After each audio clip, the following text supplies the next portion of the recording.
replica, nostalgia, the bittersweet remembering, yet it's no longer inhabited. And there was something really striking about that frame house in the back.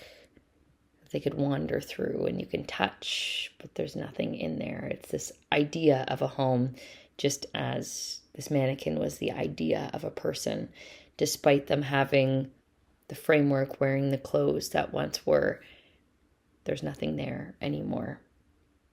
But the coziness, the softness of their clothes really does evoke the humanness and the warmth of memory.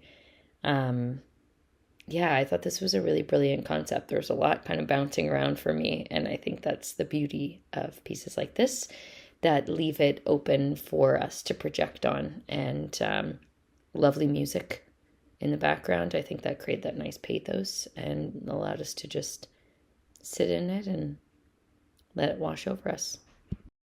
Replica was kind of deep, yo, in like a sad, it made me feel things in like a sad way, like me trying to figure it out what it all means.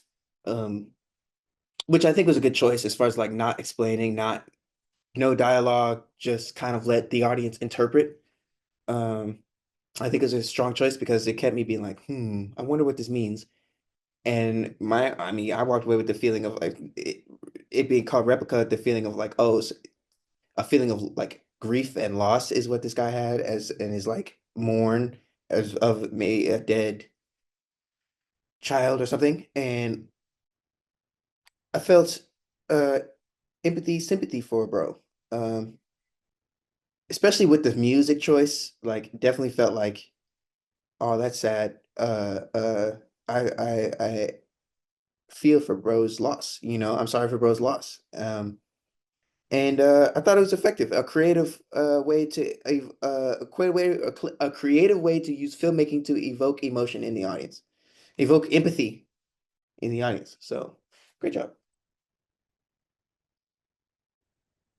Replica. So I assume that the replica of this mannequin is meant to symbolize um a loved one, like a lost loved one, like maybe a wife, previous girlfriend. So judging by the interactions, it felt a bit romanticized.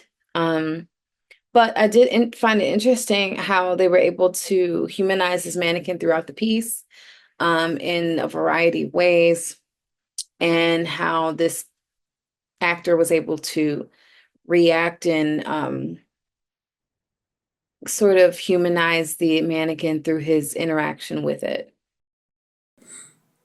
Replica. Quite an interesting experience. I didn't know if this was going to be a music video or a short film, and I think it was mostly a short film because the music doesn't really last long. But in any case, it's a beautiful piece. It's minimalistic, sure, but it's so engaging because it explores one of the most human experiences we can feel, which is our need to connect with someone, to look after someone. In this case, this man who finds this house in the middle of the in the middle of the woods, he finds a mannequin, right? A dummy mannequin. And he treats it like if he was human, almost like if he was his mate, actually. And it's weird, but it's very beautiful because, again, I think it really represents what almost every person in this planet needs to at some point, which is to connect with someone, even if it is with an object. That's a fascinating thought, and I think that the filmmakers did a terrific job exploring this aspect of humanity, of humankind. It's fascinating. So thanks for sending it. I was quite surprised and delighted by it. It's very sweet and it's very interesting to watch.